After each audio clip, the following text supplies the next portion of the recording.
desprestigio de los políticos tiene que ver porque aparecen comprados, ¿no? Cooptados por las corporaciones. Bueno, aunque no sea cierto, ¿no? Ustedes saben que la mujer del César no solo tiene que serlo, sino que además parecerlo. Y por lo tanto hay mecanismos para ello. Uno es el de la declaración de patrimonio e intereses. Hay muchos que ya lo tienen, pero hay que hacer declaraciones del patrimonio e intereses de tal nivel de detalle que realmente uno pueda tener esa información. Incluso que la propia Comisión de Ética, al conocer estos antecedentes, pueda cruzar la información y decirle, mire, usted no debería votar en estas materias. Tomar la iniciativa para ayudar al parlamentario a que no tenga problemas. Si uno sabe dónde están los intereses, dónde está el patrimonio, sabe, y de él y de su círculo familiar, para no hacer trampa, podemos lograr evitar esa declaración de intereses. Y la otra legislación que ha sido muy importante es la legislación del lobby. El lobby es una instancia legítima en donde distintas agrupaciones sociales, con sus intereses, pretenden influir en la toma de decisiones. A mí eso no me parece mal. Por el contrario, cuando uno está legislando en materia pesquera, a mí me interesa oír la opinión de todos, por supuesto de las empresas privadas que trabajan en el ámbito pesquero, como de los trabajadores artesanales, los pescadores artesanales, los trabajadores de la industria pesquera, en fin, de todos los sectores. Y si tienen alguna instancia de influencia, o si quieren que se logre una ley en tal sentido y no en otro, me parece que también está dentro del derecho de petición de cualquier ciudadano. Lo que no está bien es que eso se haga en forma oscura. Esto tiene que ser hecho abierto, en forma transparente. Que se sepa que tal empresa, tal grupo de presión, tal sindicato le ha pedido a un parlamentario, a un alcalde, a un ministro, que esa ley o esa decisión se haga de acuerdo a sus intereses.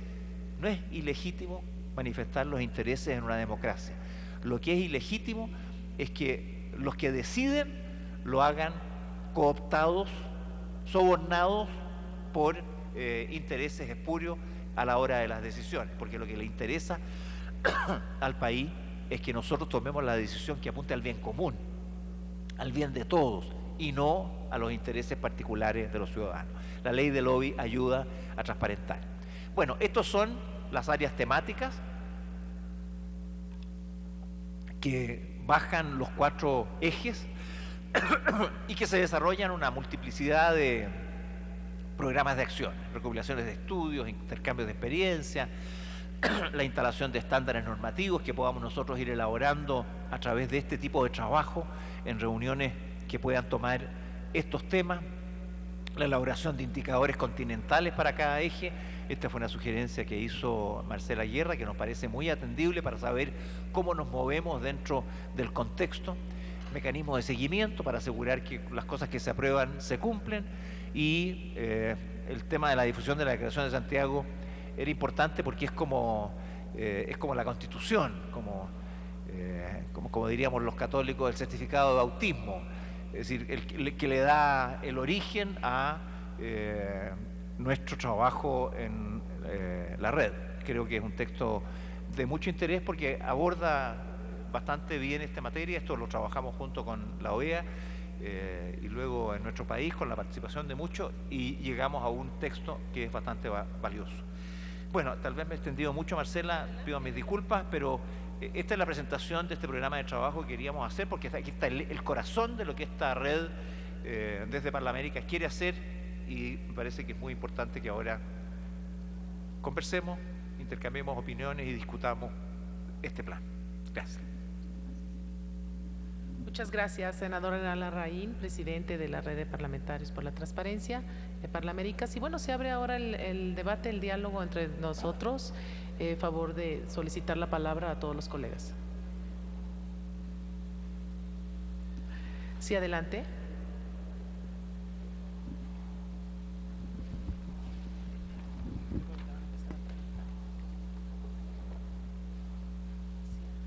Muchísimas gracias, presidenta. Saludos cordiales a todos. Bien, escuchando los contextos, las introducciones, me parece que estuviéramos en un esfuerzo bastante comprometido por hacer una especie de limpieza integral, una especie de limpieza espiritual y corporal de los senados, de los parlamentos, ¿no es cierto?, y de las asambleas de cada uno de los países, porque todos tenemos los mismos problemas, una baja credibilidad, una baja conectividad con los ciudadanos y a veces hasta una creciente delegitimación.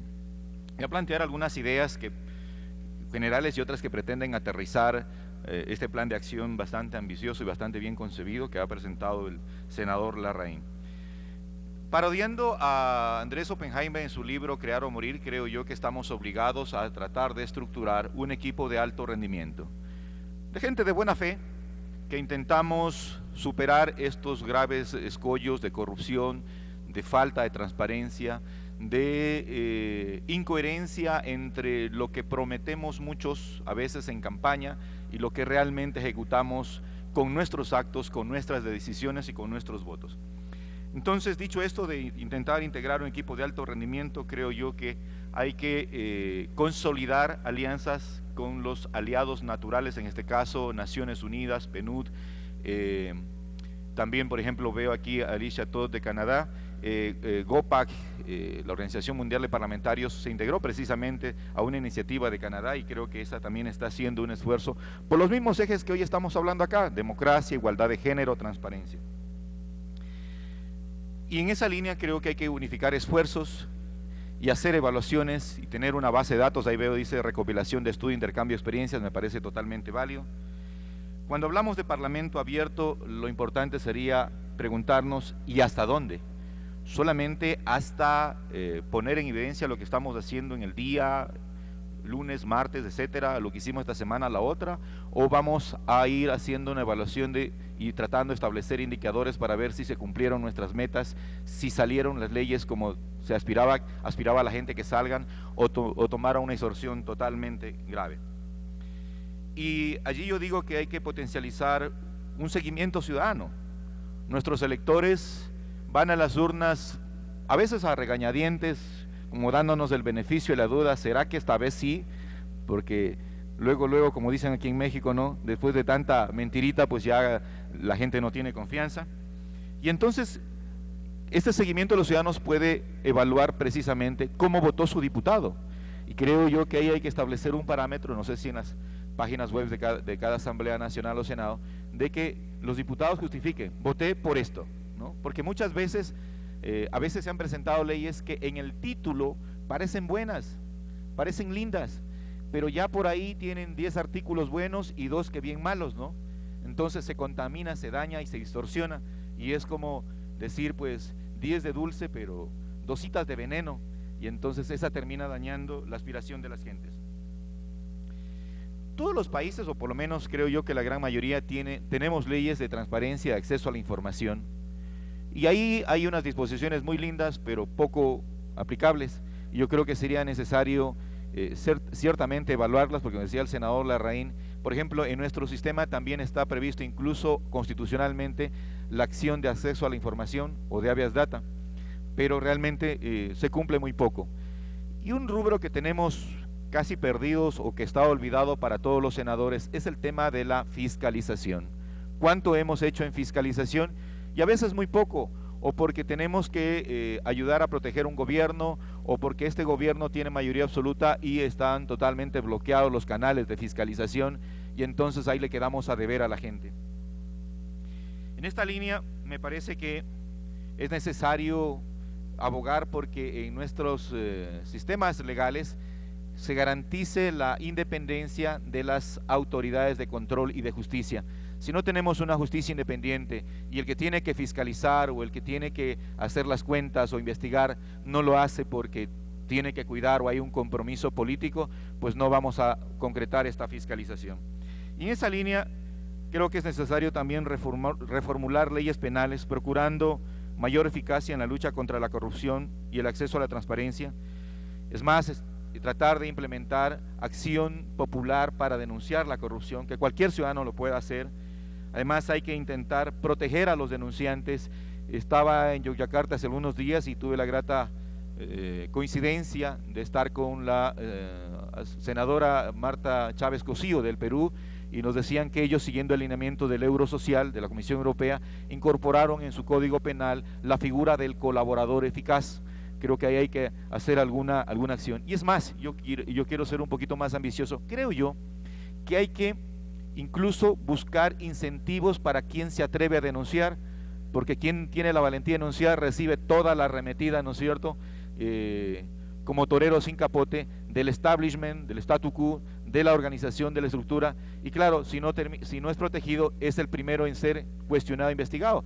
Yo digo, a modo de pensamiento en voz alta, si establecemos el 1 al 3% del monto del daño para que el tipo que denuncia pueda ser resarcido porque tiene que hacer pericias, porque tiene que hacer investigaciones, porque tiene que buscar auditoría, yo creo que eso estaría bien. Finalmente, creo yo que esta red parlamentaria debe exhortar a la comunidad internacional para promover la eliminación de paraísos fiscales. Si los torcidos, ¿no es cierto?, no tienen dónde guardar la plata, o es muy difícil que la guarden y que ¿no es cierto?, la pongan en un sótano o la encaleten, como dicen en Colombia, creo yo que va a ser muy difícil, o por lo menos fácil, de que puedan efectivamente cometer corrupción. Y lo otro, creo yo que hay que alentar a organismos internacionales de crédito a establecer incentivos en favor de los países que adopten sistemas de gestión, administración e información con estándares internacionales de transparencia. Muchos de nuestros países, hoy por hoy, presentan recesión o desaceleración o crisis o como lo quieran llamar, pero están extendiendo las manitos y el sombrero para poder captar recursos. Si la comunidad internacional y los organismos internacionales dicen, ok, listo, pero vamos a prestar plata ¿para qué? ¿Para nuevos casos de corrupción o vamos a prestar plata para que se resuelva el tema del agua potable, el alcantarillado, la reactivación del sector productivo con señales evidentes? Entonces, ok, prestamos la plata, vamos a dar un interés mejor, más conveniente, pero además hay que tener la obligación de cumplir con estos compromisos y estos resultados. Creo que por ahí se puede trazar una hoja de ruta que nos permita ir dando pasos concretos para materializar este buen anhelo que ojalá no se quede solamente en la parte meramente protocolaria. Muchas gracias. Muchas gracias por esa intervención. Ha solicitado la palabra Guadalupe Valdés, congresista de República Dominicana. Sí. Muchísimas gracias, senador Larraín, Marcela Guerra, presidenta de Parlaméricas, a todos los presentes. Yo tengo algunas reflexiones profundas sobre lo que estamos haciendo en nuestros congresos y es como una mirada desde lo formal hacia lo real. Cuando vemos, por ejemplo, las propuestas, las páginas web, pensamos que estamos avanzando mucho hacia estas propuestas de parlamento abierto, de transparencia, de rendición de cuentas, de abrirnos a la ciudadanía, de probidad y ética. Pero cuando desde nuestra propia práctica vivimos lo que está ocurriendo en nuestros congresos, nos damos cuenta que hay una separación muy profunda y muy grave de lo que es lo que se dice a lo que se hace. Y ese es un tema que nos lleva a una profunda reflexión, porque eso, desde mi punto de vista, no se resuelve solamente con hacer cambios en las leyes, con hacer los mecanismos de rendición de cuentas, porque es que al final, y lo voy a decir con una palabra muy fuerte, es como si fuera una burla, es como si estuviéramos ante un teatro. O sea, que la práctica en nuestros congresos dista mucho de esto que queremos impulsar. Y ayer lo decía, usted lo acaba de señalar, la directora ejecutiva de la CEPAL con respecto a un caso, pero cuando, por ejemplo, vemos los portales y comenzamos a entrar a los portales, nos damos cuenta que muchas de las casillas de los portales son solamente para que se vean, pero cuando entramos a la rendición de cuentas, no existe rendición de cuentas. Cuando hablamos de los mecanismos de participación, convocamos, por ejemplo, en el caso de República Dominicana, a vistas públicas y se convoca, pero entonces se convoca a unos sectores, no se convoca de manera plural, diversa, amplia a todos los sectores, a todos los actores. Pero cuando vamos, por ejemplo, y van a las vistas públicas, entonces se dice en el Congreso, no, los congresistas lo único que tenemos que hacer es escucharles, porque al final la decisión será nuestra, será de los legisladores, algo totalmente contrario a lo que es para mí la participación que tiene que ser, creo que ayer lo decía el diputado Patricio Vallespín en el panel de la tarde, tiene que haber un diálogo, o sea, no puede ser simplemente para escuchar, ustedes hablan, nosotros escuchamos, los diputados y senadores tomamos las decisiones sin tomar realmente en cuenta lo que piensan y lo que necesitan y requieren los ciudadanos. Eso es más grave cuando las fuerzas políticas que controlan los congresos toman las decisiones en función de los intereses de las mayorías de esas fuerzas políticas y no de las grandes mayorías de los países y de las sociedades.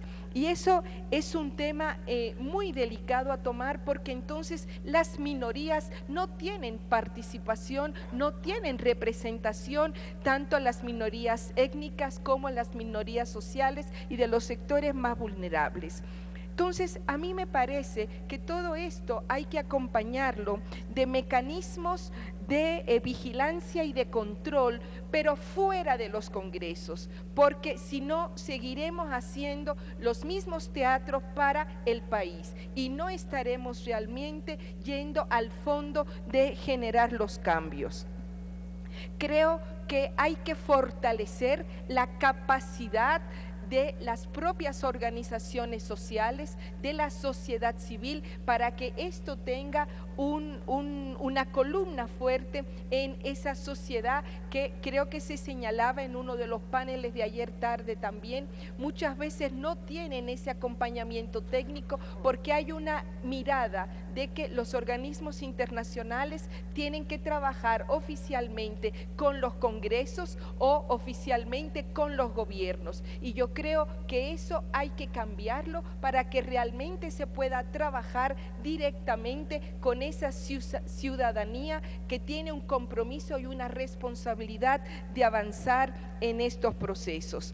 Creo que y esto hay otro tema y con eso termino. Hay que abordar cómo vamos a hacer cambios en la cultura política, en pasar a tener una cultura política de construcción por el bien común, no una cultura política que responde a intereses particulares. Y si no lo trabajamos como un eje de formación, de capacitación, seguiremos reproduciendo las mismas prácticas clientelares. Por ejemplo, en el Congreso de la República Dominicana hay 650 millones de pesos en el presupuesto para hacer regalos. Pero ¿cómo es posible para hacer regalos de electrodomésticos, regalos de despensas, de comida, de mosquiteros cuando hay dengue? Esta semana he visto candidatos a legisladores que están fumigando en las calles de mi país. Todo lo contrario a lo que tiene que ser el ejercicio legislativo de legislar, representar y fiscalizar, porque hay una pérdida de visión de lo que es la política hoy día. Ustedes se sonríen y yo les voy a decir, sería una cosa de sonrisa, pero cuando en el presupuesto general del Estado, ese presupuesto que debería ser conocido por todos los ciudadanos y las ciudadanas, no hay recursos para garantizar derechos a la salud, a la educación, a la vivienda, al trabajo, a la vida digna. Entonces estamos ante un gran dilema de para qué sirve la política, y yo creo creo que eso es lo que tenemos que abordar en Parlamento Abierto. Excuso que digo quizá las cosas con mucha franqueza, pero quizá ser legisladora estos 5 años y tener una vivencia con organizaciones sociales me permite ver los grandes dilemas que tenemos por delante, que no se resuelven en una sola mirada, sino que tiene que ser una mirada estratégica para los próximos años en mi país y en América Latina y también en las Américas. Muchas gracias. Muchas gracias, Guadalupe. La verdad, nos sonreímos por lo grotesco de la situación que se describe, en verdad, y muy acertado este concepto del doble estándar, ¿no? En Chile nosotros decimos que estamos como el padre Gatica, uno que predica pero que no practica, ¿no? Y eso nos ocurre mucho en nuestras vidas, y hacemos mucho ejercicio verbal, mucha palabra de que estamos con la transparencia pero a la hora de los que hubo, cerramos la puerta y nos gusta trabajar a puerta cerrada en la caja negra, no en la caja de cristal, ¿verdad? Así es. Bueno, seguimos entregando la palabra. Tenemos inscritos, voy a leerlo para que se den cuenta que hay muchos inscritos ya y vayamos moderando nuestra palabra. Don Luis Ibérico Núñez, Kivian Paray, Marta Marina González, Lautaro Carmona, Manuel Garrido y Romilo Gutiérrez. Y Patricio Vallespín. Tiene la palabra don Luis Ibérico Núñez. Le voy a decir. Perdón. Sí, perdón. Gracias, presidente. Bien, muchas gracias. Gracias, senador Larraín. Yo quiero ver el vaso medio lleno más que el vaso medio vacío. Comparto mucho de lo que ha dicho la colega de República Dominicana, pero creo que este esfuerzo de la transparencia, del acceso a la información pública, es un nuevo esfuerzo que entidades públicas están haciendo, como en el caso de Parlaméricas, los congresos nacionales. Es un nuevo horizonte de la democracia, y en efecto democracia no es solamente elección de parlamentarios, elección de gobernantes, sino también una participación fluida, permanente de los ciudadanos, de la sociedad civil. Sin embargo, hay que reconocer que se está haciendo el esfuerzo, pero también que este esfuerzo todavía no encuentra eco en los ciudadanos, por lo menos en mi país, y creo que en muchos, por lo que estoy escuchando, el resultado es el mismo. Creemos que estamos avanzando mucho, estamos muy orgullosos de lo que estamos haciendo. En el Perú ya daré cuenta de los mecanismos que hemos venido implementando, pero no hay el eco en la ciudadanía. ¿Por qué se da esto? ¿Por qué nos tenemos que sentir frustrados? Yo creo que hay una serie de razones. La desconfianza permanece, y lo que queremos es justamente recuperar la confianza del ciudadano en instituciones como el Congreso de la República, que es nada más y nada menos que su representación para legislar, para fiscalizar, para hacer control político, para representar. Sin embargo, no lo estamos logrando todavía. Aún así, tenemos que mantenernos en este esfuerzo. Yo por eso considero muy importante este mecanismo de interacción entre diferentes parlamentos, para conocer no solamente cómo estamos avanzando, sino también dónde están nuestros cuellos de botella, dónde están nuestras frustraciones, y cómo otros parlamentos están logrando salir de esos cuellos de botella y revertir esta falta de credibilidad en los ciudadanos. Tomo un par de ejemplos, ¿no? Nosotros tenemos en efecto en el Perú una ley de transparencia y acceso a la información pública, pero compartimos lo que la mayoría de los países está compartiendo. ¿Cómo hacemos que esta ley se aplique sin tener un órgano garante, como lo tiene México y como lo tiene Chile? Y sería interesante saber hasta qué punto este órgano garante está funcionando. Yo fui autor de una iniciativa legislativa para crear ese órgano garante en el Perú. Lamentablemente, el Parlamento peruano no tiene iniciativa de gasto. No podemos crear algo que origine gasto, y lo único que podemos hacer es declarar de necesidad y utilidad pública la creación de un instituto que yo le quería denominar el Instituto Nacional de Transparencia y la Información, cuyos siglas son INTI, INTI, que en quechua significa el sol, la luz, porque esa luz, esa transparencia es el mejor antídoto contra la corrupción. El tercer presidente del Consejo de Ministros estaba en la misma línea de crear este instituto, pero al final nuestras experiencias lamentablemente se vieron frustradas, y curiosamente mi proyecto de ley declarativo fue archivado en la comisión ordinaria que presidía el único congresista de mi partido que hay en el Parlamento Nacional, pero eso ya será algo que hemos discutido y seguiremos discutiendo internamente. Pero es interesante saber cómo han funcionado estos órganos garantes, que a mí me interesa mucho.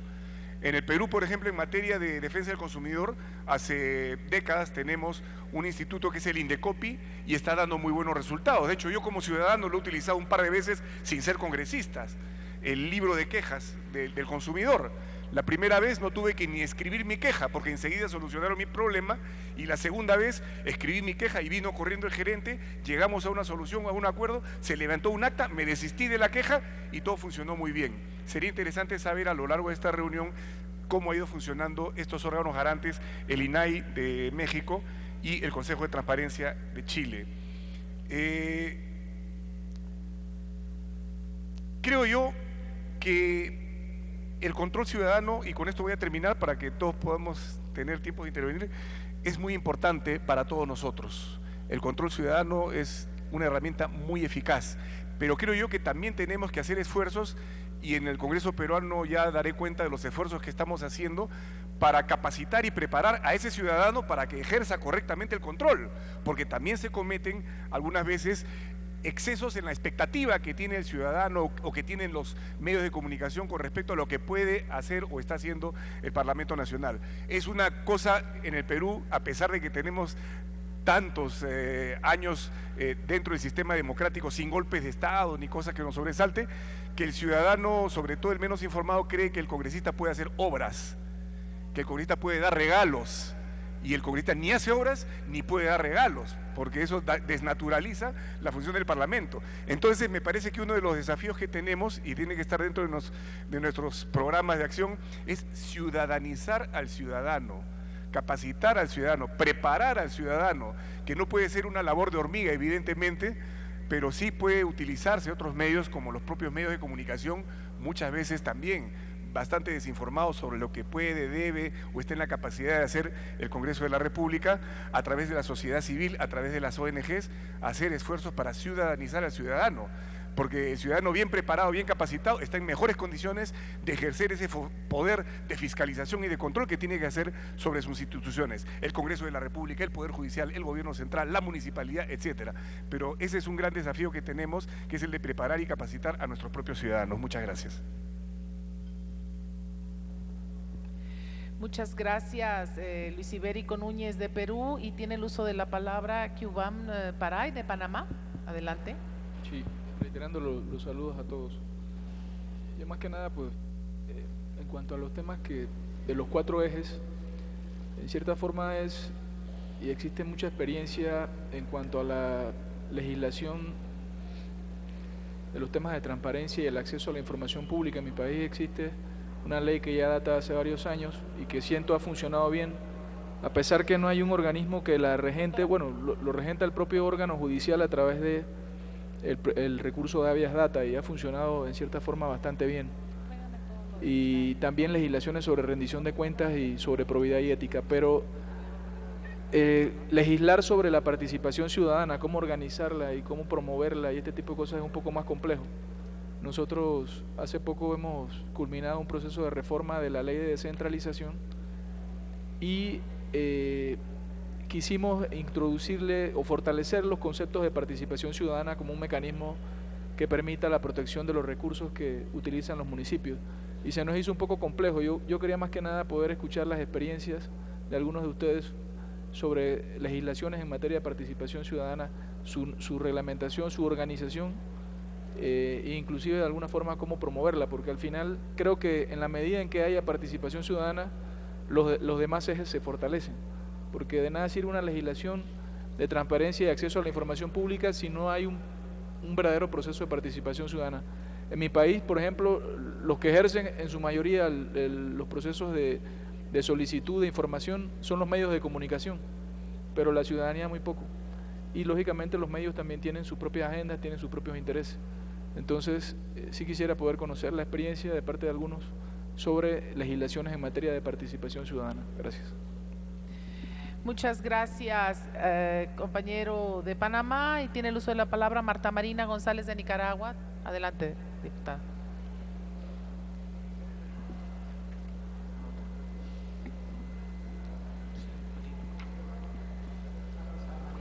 Muchas gracias, Marcela. Anfitriona excelente de estos eventos que hemos tenido aquí en México. Yo solamente quería plantear que nosotros en Nicaragua estamos plenamente convencidos y trabajando sobre esos ejes de trabajo que ha planteado el compañero de la red. Nosotros trabajamos sobre la transparencia y el acceso a la información pública, rendición de cuentas, participación ciudadana y probidad. Y como él pedía un poquito de cómo lo hacemos, ¿verdad? Nosotros, por ejemplo, en cuanto al acceso a la información pública hay una ley y se han creado oficinas de acceso a información pública en algunas instituciones. No se ha logrado que se haga en todo. Sí hay en las alcaldías y también hay en la Asamblea Nacional y en algunas instituciones del gobierno. En cuanto a la ley, tenemos una ley de participación ciudadana y esta ley de participación ciudadana en este año van más de 3.000 personas que han llegado hasta la Asamblea a escuchar a las y los diputados de las distintas tendencias políticas. Se organizan estos eventos y llegan de las universidades, de barrio, de los pueblos, porque quieren conocer cómo trabajan los diputados, qué hacen los diputados, cuánto ganan los diputados, porque hasta eso, ¿verdad?, ellos quieren saber, porque a veces se distorsiona mucho la información que hay alrededor de las y los diputados, y decía uno de los alcaldes, a veces hablar de la palabra diputado y diputada es una mala palabra porque la gente la ve mal, porque hemos estado desprestigiados, yo lo decía la vez pasada. Se organizan eventos también a nivel de los departamentos porque se ha organizado una red que está en coordinación con la Oficina de Participación Ciudadana que también funciona en la Asamblea Nacional. Y esta red organiza eventos en los departamentos donde se llega o llegamos diputadas y diputados también a explicar, a contarle, ya sea de alguna ley, ya sea de las funciones de la Asamblea y cómo utilizamos los recursos en la Asamblea. Tenemos además de la ley de acceso a la información pública, también nosotros estamos en estos momentos ya listos, lo tenemos, solo de firmarlo, lo que es el Código de Ética Parlamentaria. Ese Código de Ética Parlamentaria pues tiene todas las normas que nos deben de regir a las diputadas y a los diputados, y además ese Código de Ética va a tener un comité que le va a dar seguimiento al cumplimiento e implementación de ese Código de Ética.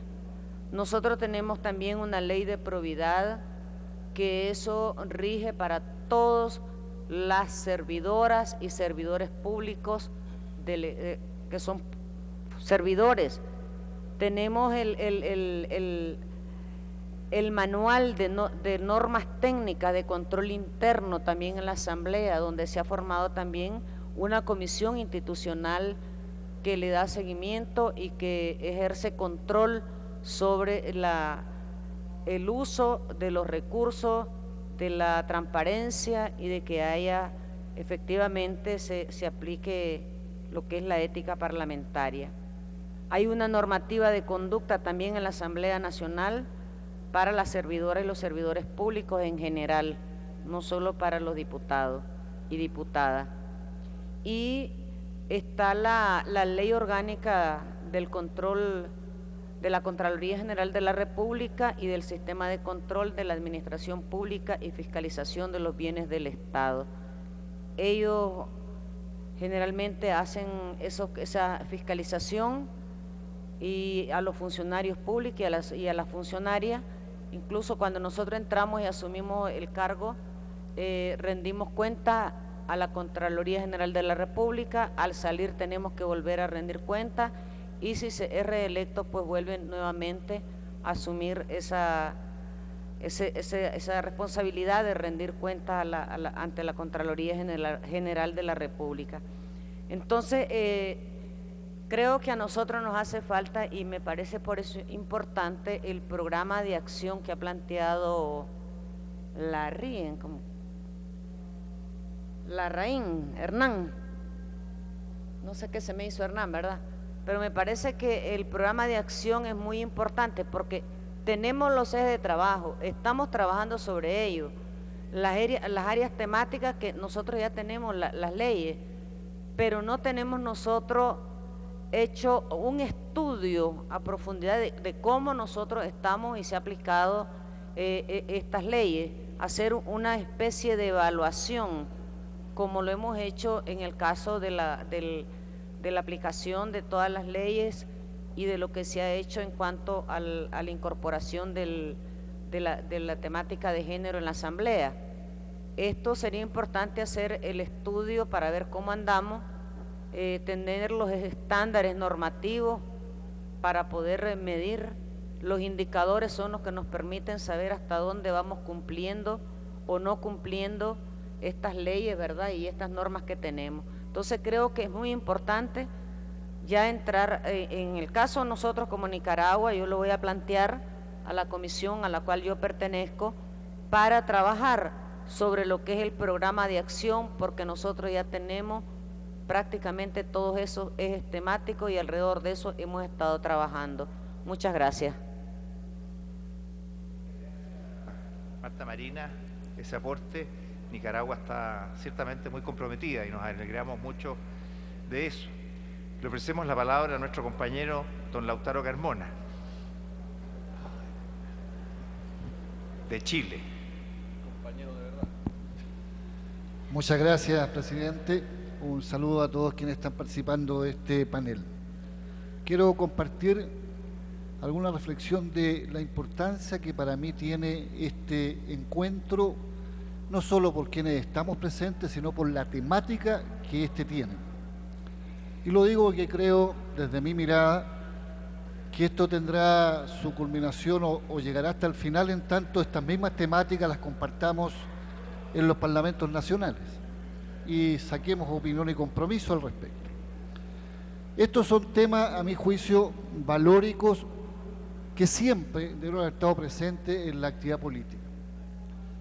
Pero hoy día tienen una importancia, una relevancia mucho mayor, toda vez que buscan ser una suerte de instrumento para abordar un tema de crisis política en lo que es la identidad de la ciudadanía respecto a sus representantes. Si no partimos la base de esa crisis, hablo de Chile, francamente pueden ser temas académicos, pueden ser sugerencias, ojalá que se implementaran. ¿Y qué repercusión tiene esa crisis en lo que es un concepto preciado, la sociedad democrática, la democracia, que va, si no se resuelve, alejando más y más y más al ciudadano respecto a las instituciones representativas? Y estamos llegando en que en muchos países votan menos del 50% de los ciudadanos. Si es menos, si ese es el universo nuevo, evidentemente tenemos autoridades con porcentajes muy bajos de representación por esa vía. Y vamos caminando entonces a una situación de elitizar el cuerpo, la soberanía ciudadana, concepto muy caro y para mi gusto capital de una democracia en tanto. Por ello, yo creo que esto hay que abordarlo sobre la base de poner acento en la vocación de servicio público. Al servicio público se llega a servir y no a servirse. En enfrentar en forma directa la relación dinero-política y todo aquello que pueda significar elemento, al final de cuentas, de corrupción en la política. Esos son los temas directos. Yo considero un gran aporte lo que ha hecho la representante de República Dominicana, pero es un tema más global que solo en la República Dominicana.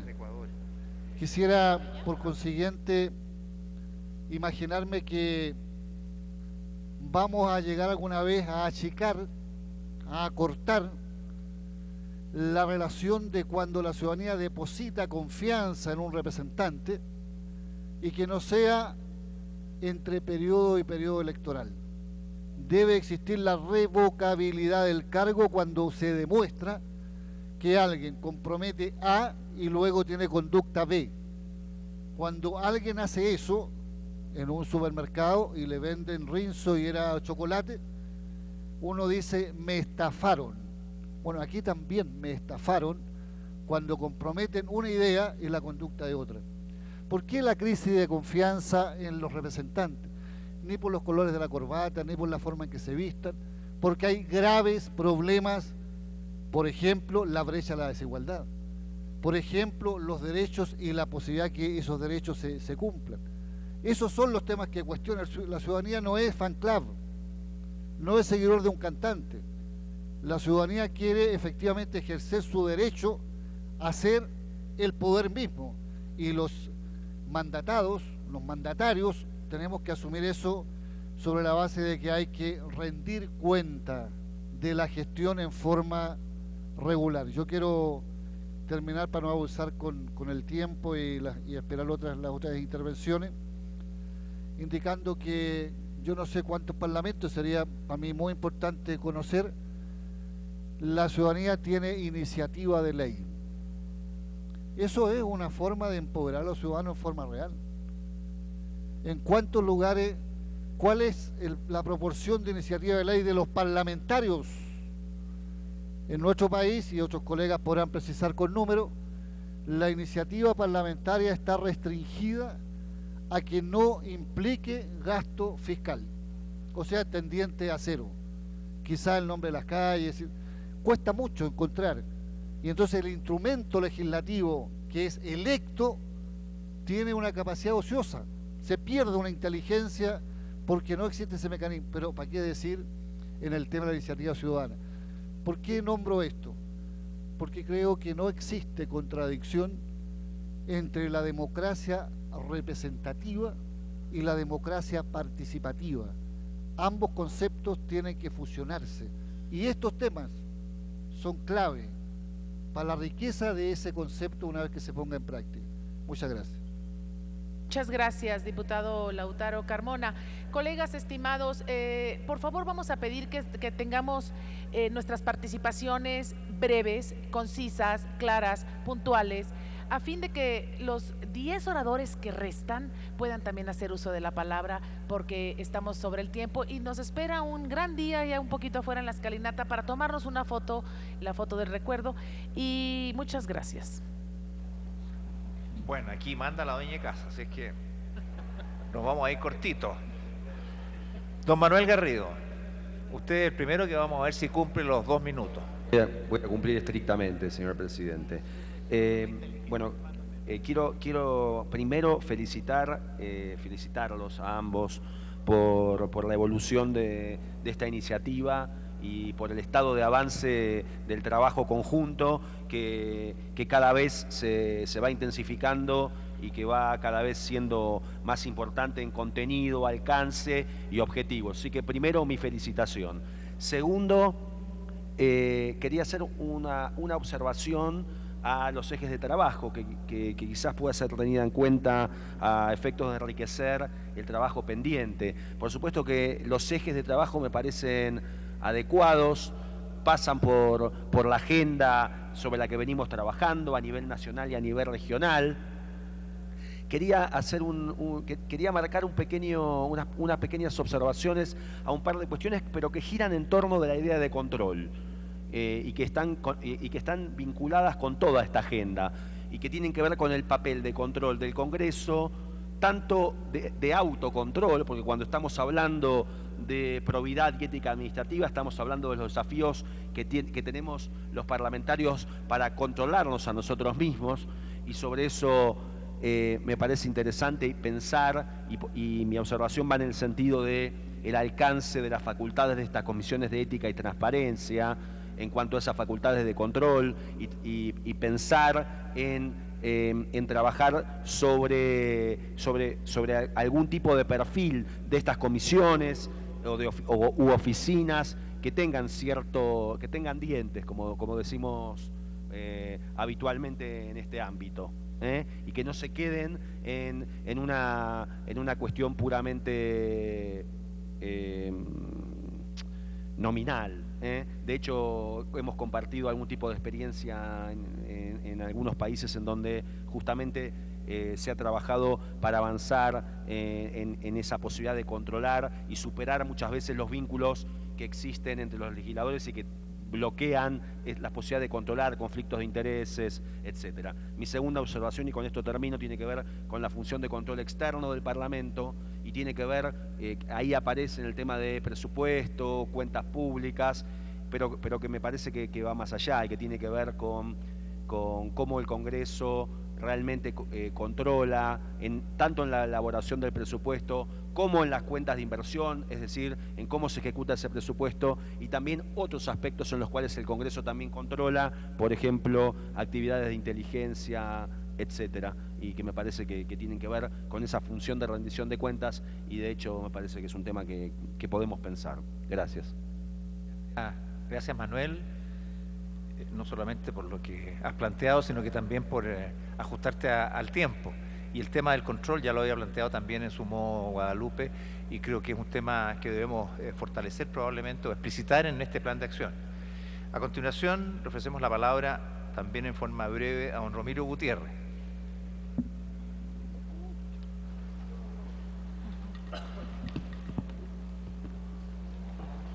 Gracias, senador Larraín.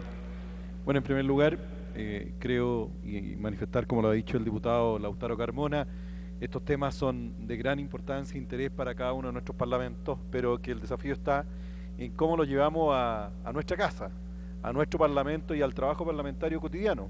Y en eso, respecto de los ejes, senador, creo que el tema de la rendición de cuentas es un tema importante de avanzar, y en Chile hemos tenido una experiencia de rendición de cuentas del Parlamento, pero no de los parlamentarios.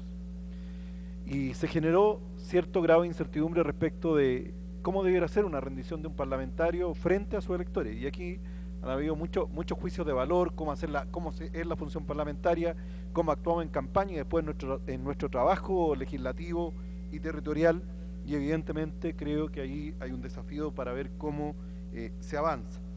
Ahora, respecto a la participación y los otros ejes temáticos, yo echo de menos el seguimiento y evaluación de los planes de acción, y que de eso resulten nuevos planes y metas concretas. Si esto es nuestro plan de trabajo para los próximos años como red parlamentaria, creo que es importante que también nos sometamos a una evaluación. ¿Cuáles son los avances por país? ¿Cuáles son los avances en materia global? Y cómo además podemos ir enriqueciendo ese plan de trabajo con las experiencias locales, porque creo que aquí cada uno de los parlamentos, en mayor o menor medida, ha ido tomando y aplicando medidas que permiten avanzar en transparencia, en mejorar la labor parlamentaria, en fortalecer los vínculos con la ciudadanía, a veces incluso con fracasos, pero no es porque no se haya hecho el esfuerzo. Y creo que el compartir esa experiencia y conocerla en detalle nos puede mejorar mucho nuestro trabajo local, pero también fortalecer esta red. Gracias, senador. Gracias, Romilio. El mecanismo de seguimiento tiene que incluir evaluación de los resultados de este plan, efectivamente. A continuación le pedimos a don Assam Germán Moya, de Ecuador, congresista, si nos puede iluminar. Muchísimas gracias. Nuevamente un saludo desde Ecuador. Bueno, yo quisiera decirles de que los problemas más o menos son casi similares en todos los países del mundo. Yo quisiera verlo desde otra arista, si se quiere, como para reflexionar y decirles que estoy seguro que todos los países del mundo tienen leyes y organismos de control, definitivamente. Pero hay que ver qué alcance ha tenido esas leyes y esos organismos del control. Y justamente en el tema que ustedes nos dan a conocer en el plan de actividades está el programa de acción. Y en lo que manifiestan mecanismos de seguimiento, ahí quisiera incluirles, si es posible, mecanismos de seguimiento y evaluación de la aplicabilidad de las leyes y los deberes y obligaciones de los diferentes organismos de control en nuestros países. Eso va a permitir, como ayer planteaban muchos panelistas, probablemente reformas a las diferentes leyes, quizá reformas a la constitución de los diferentes países. Entonces, en este tema es importantísimo esto de la evaluación. En lo que tiene que ver a la participación ciudadana, estimados colegas, quisiera proponerles de que habría que trabajar, socializar o motivar a la sociedad para que tenga una cultura de participación ciudadana, porque al parecer los electores como que terminan su trabajo, su deber, en el momento que vamos a elecciones y damos nuestro voto por los candidatos nuestros, pero el trabajo de la ciudadanía va mucho más allá. Por compartirles experiencias propias en Ecuador, ahora mismo dentro del plan de transparencia, los 137 parlamentarios de Ecuador estamos sujetos a una auditoría por la Contraloría General del Estado para dar a conocer nuestros patrimonios, porque al parecer la ciudadanía cree de que los parlamentarios o asambleístas nos hemos enriquecido con el trabajo que hacemos en la Asamblea Nacional. Entonces, igualmente lo que tiene que ver en la rendición de cuentas. Entonces, recalco un poco el tema de que nuestra ciudadanía tiene que hacer cultura justamente de participación ciudadana. Y concluyo con unos términos que ayer se manifestaba, de que todo este proceso permite tener más derechos para más personas y por consiguiente más personas con más derechos. Muchas gracias. Gracias, Azam Hernán. Está muy interesante ese planteamiento. Marcela. Sí, muchas gracias. Quiero dar la bienvenida a colegas miembros del Parlamento africano, especialmente a Nissorou Amadou, soit bienvenido, monsieur, de la República de Níger, y también el presidente del Parlamento africano, que en estos momentos también nos acompaña. Muchas gracias, sean bienvenidos aquí a este encuentro de Parlaméricas. Perdón. Muchas gracias por esa participación. A continuación le ofrecemos la palabra al vicepresidente de la Cámara de Diputados de Chile, don Patricio Vallespín. Senadora.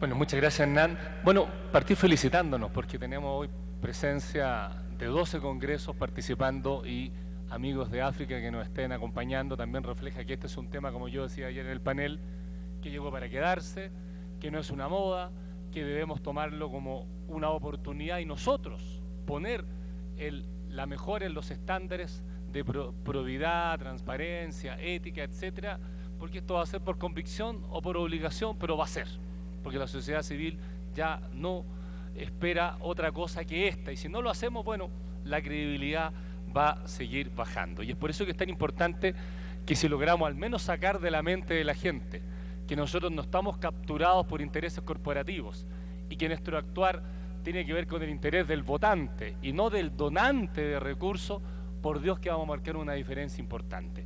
Y en esa línea yo me permitiría señalar que también tengamos conciencia que esto va a ser de un efecto mediano a largo plazo, va a ser lento. Perder la confianza es así, recuperarla es muy largo proceso y tenemos que estar conscientes de aquello, pero tenemos que hacerlo y tenemos que empezar. Y es por eso que yo creo que es súper importante que tengamos claridad que que se ha presentado con ejes de trabajo, áreas temáticas, debe ser nuestra carta de navegación básica. Si podemos incorporar otro elemento, hay que incorporarlo y que seamos capaces de ir a través de Parlamérica, es el sentido de la alianza estratégica, que los países que quieran avanzar en cada uno de estos componentes inicien esos pasos, que podamos tener el intercambio bilateral. Yo le decía al compañero de Perú que si ellos están interesados en la experiencia de Chile del órgano garante, cuenten con ello, todos los antecedentes, cómo ha evolucionado y cómo de alguna u otra manera se ha demostrado lo justificado e importante que es y cómo la gente se empoderó. Por tanto, yo, presidente Larraín, creo que es súper importante que validemos este plan, porque no me queda duda que si avanzamos en esos ejes de trabajo, áreas de temática, la mirada hacia los congresos va a mejorar. Y después lo que decía la compañera República Dominicana, tiene que haber coherencia en nuestro actuar, porque si finalmente hacemos normas que tenemos que modificar reglamentos, etcétera, y después nosotros mismos no cumplimos con aquello, obviamente que todo lo que hagamos no va a tener el impacto esperado. Por tanto, creo que tenemos una gran tarea por delante. Creo que esta carta de navegación nos va a permitir a todos irnos evaluando, y hay que instalar con mucha fuerza, lo dijo Romero, lo dijo el compañero de Ecuador, un sistema también de seguimiento y evaluación de los planes de acción en base a indicadores pertinentes, porque eso también fue lo que hicimos al pedir ingresar a la OGP, que como bicameral de Chile y el apoyo del NID, del NDA, logramos entrar al OGP porque ahí hay seguimiento de los planes de acción. Por tanto, tenemos que ser coherentes en eso también, Presidenta. Gracias, Patricio. También saludamos a la incorporación de Roger Nkodo, presidente del Parlamento Panafricano. Roger, how are you? Most welcome. Está también Lynn Chibandamira y Nasirou Amadou, también miembros del Parlamento Africano. Bienvenidos, welcome, both of you. Tenemos la presencia de parlamentarios que no han podido todavía sentarse, entonces vamos a suspender por breves minutos